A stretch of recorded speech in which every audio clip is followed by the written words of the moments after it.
are all set. Okay. What's up, everybody?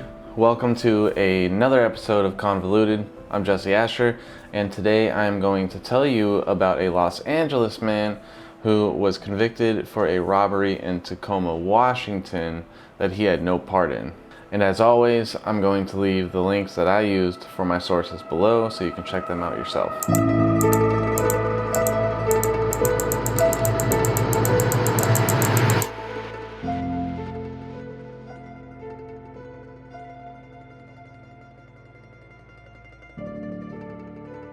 April 12th, 2004, a robbery took place in Tacoma, Washington at a payday loan store. And according to the National Registry of Exonerations, a witness was shown a photo montage and identified 26-year-old Los Angeles native James Anderson as one of the participants in that robbery.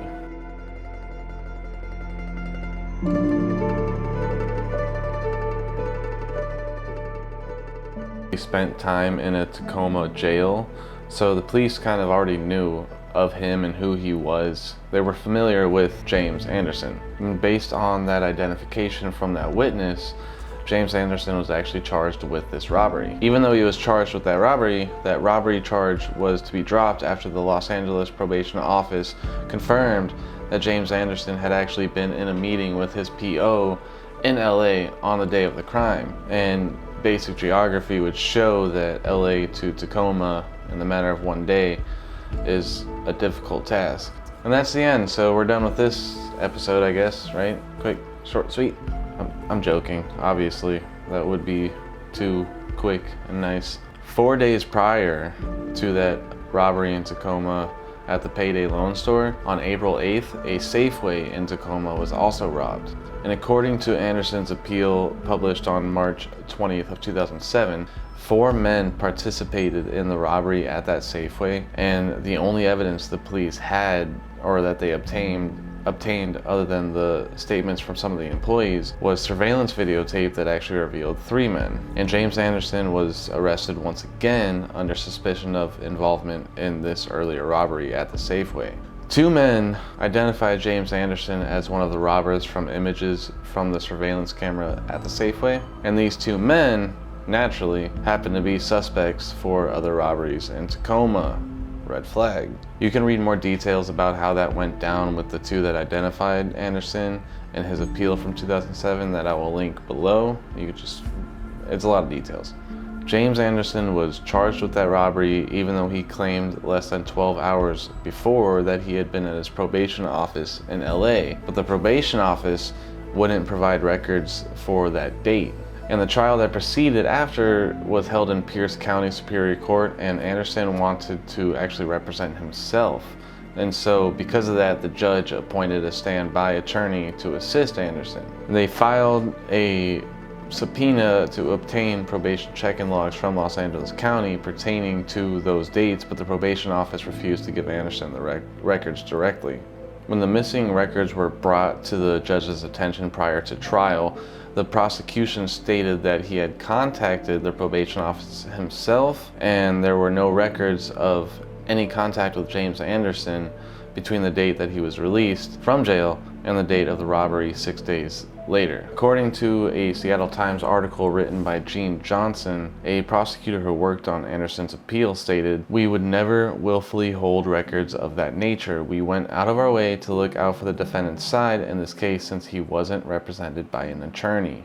And apparently, according to the National Registry of Exonerations, the prosecution was unable to find any evidence that Anderson had taken a flight to Tacoma, Washington on that day. And that would have been really the only way he could have made that distance in that short of amount of time.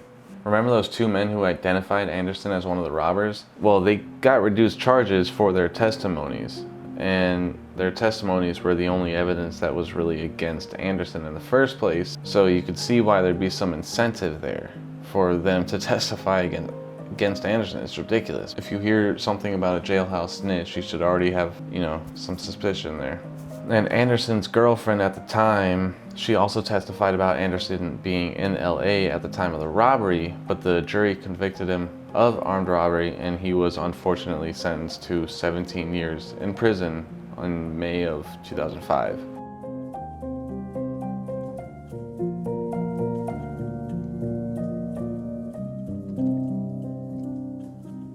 According to his appeal in 2007, before sentencing, the court received an anonymous phone call that implicated another man for the robbery, and I'm just going to quote the transcript of that call.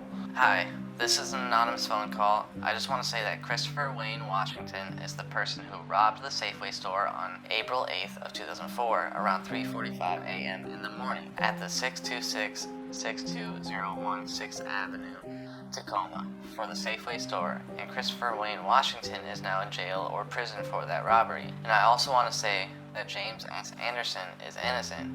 He did not do the robbery for the Safeway store. Christopher Wayne Washington is the man you want for the robbery. Thank you.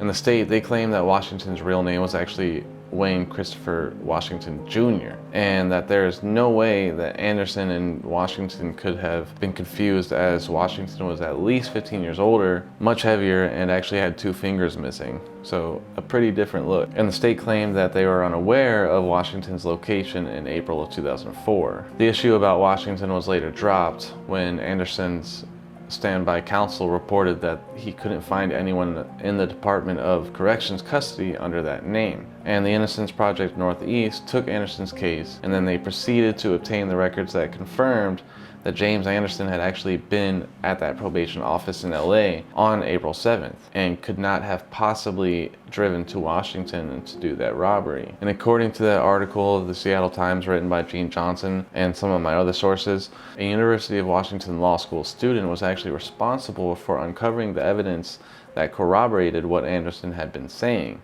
And I'm sorry in advance if I butcher the name, but the student, his name was Boris Reznikov, and he was a student at the University of Washington Law School and worked with the Innocence Project Northeast, and took it upon himself to call the probation office in LA to see if Anderson actually had obeyed his probation requirements. Boris received a confirmation that Anderson had met his probation officer at 4:46 p.m. on April 7, 2004, less than 12 hours after the robbery in Washington, and with no evidence of Anderson flying to Seattle, they basically had no way to prove that he could have been up there at the time. And the Innocence Project Northeast then followed up by filing a personal restraint petition and challenged Anderson's conviction. According to the National Registry of Exonerations, the Washington State Court of Appeals actually granted Anderson's petition in December of 2008 and ordered a new trial. This was, according to the Seattle Times, the 13th conviction successfully challenged since it was founded in 1997. James Anderson was released on bail, and in February of 2009, the charges were dismissed by the prosecution. Anderson was